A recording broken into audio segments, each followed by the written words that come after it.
the Director of Public Prosecution has filed a further affidavit in the petition where we are challenging the guidelines of terrorism. In the further affidavit, 11 key issues are raised by the Director of Criminal Investigation. One, if a letter to start the process was done by the Director of the DPP forwarded to the Inspector General.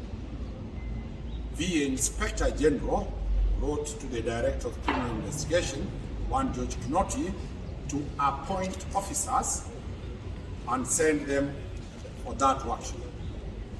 The Director of Criminal Investigation rejected.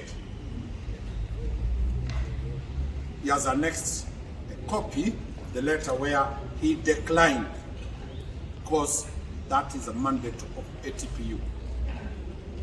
After he declined and the letter went back to the Inspector General, the next day a letter again, similar content, was drafted, taken clandestinely as per what George Kinoti is saying, given to his deputy who was on terminal leave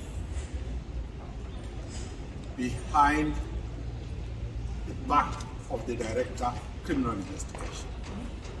The deputy was recalled from terminal leave, actioned the matter to the Director of ATPU, Anti-Terrorism Police Unit. Then the program started.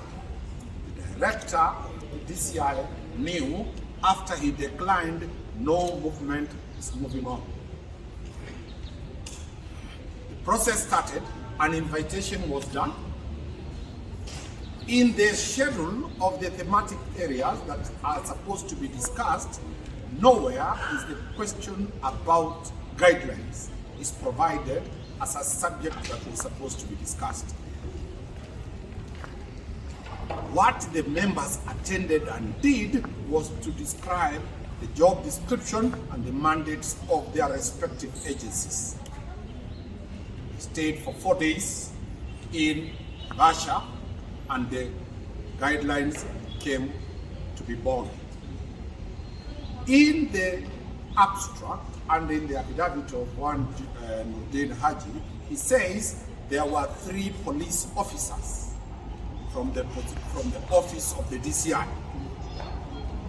Those 3 DCI officers have sworn affidavits saying they were never present. The Director of Criminal Investigation has produced a forensic scientific data showing where the officers were. Mr. Kinoti has attached that.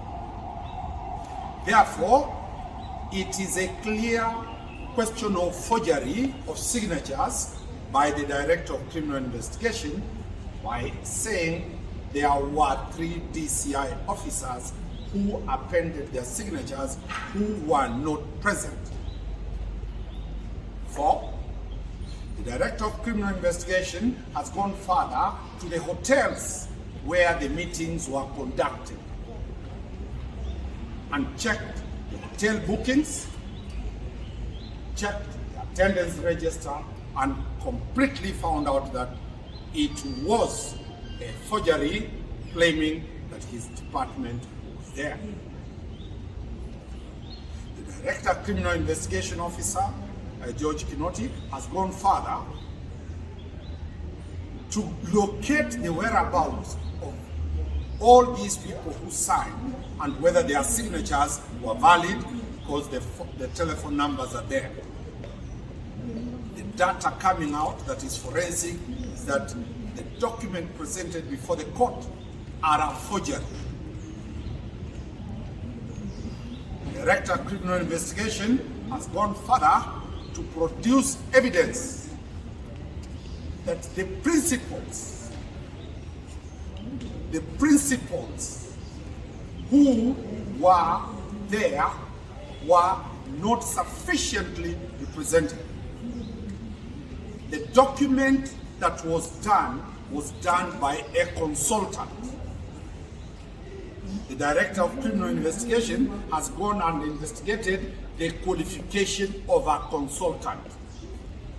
The qualification of that consultant is that he's a lecturer at one of the universities in Eldoret. He has never been involved anywhere in terrorism or prevention of terrorism. He has no qualification, both professional, both expertise on terrorism matters. The only qualification he has is that they share the same religion with the director of the DPP. That is within that is the qualification that the consultant had. This is a quack. This is a person without any skill, either trained in Israel, either trained in the USA, or trained in FBI, or trained in the art of terrorism.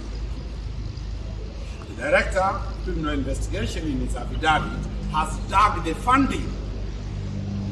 Who funded the program? The funders were purely from one religious sect to the exclusion of the Christian faith. The Director has provided enough facts to show that the guidelines, one, failed the test of participation because all the stakeholders were never involved. The judiciary, which is the largest consumer, was never involved in what was going on in the Basha. So in essence, the director, or Mr. George Kinoti, has demanded that one, proper investigations be done on somebody who has done forgery, that is the DPP, with a view of him recording statements and him being arrested and being charged for the offense of forgery. This is a serious attack on the person who is the custodian of prosecution in this country.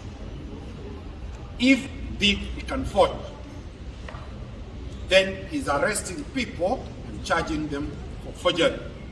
What mandate does he have to stand and say is the Director of Public Prosecution? Two, we are taking this file after we have found this affidavit. We will seek instructions from our clients to pursue still the matters before the Public Service Commission, where we had sued one Dane Haji for incompetence. And now we have serious evidence against him, so that he should be removed from office for being a criminal suspect. Nowhere in Article 157 did anybody imagine that the Director of Public Prosecution can involve himself in matters fraud, in matters that are criminal in nature. So that is the evidence that one George Kinoti, through the Director of ATPU, assigned. Some of the principles, for example, asset recovery, the director, the boss there, was out of the country. So if signatures of people are being superimposed on documents like this one, what moral authority does the Director of Public Prosecution have to stay in office? The affidavit which is shared in the media, it is a grave question on what is happening in the office of the Director of Public Prosecution.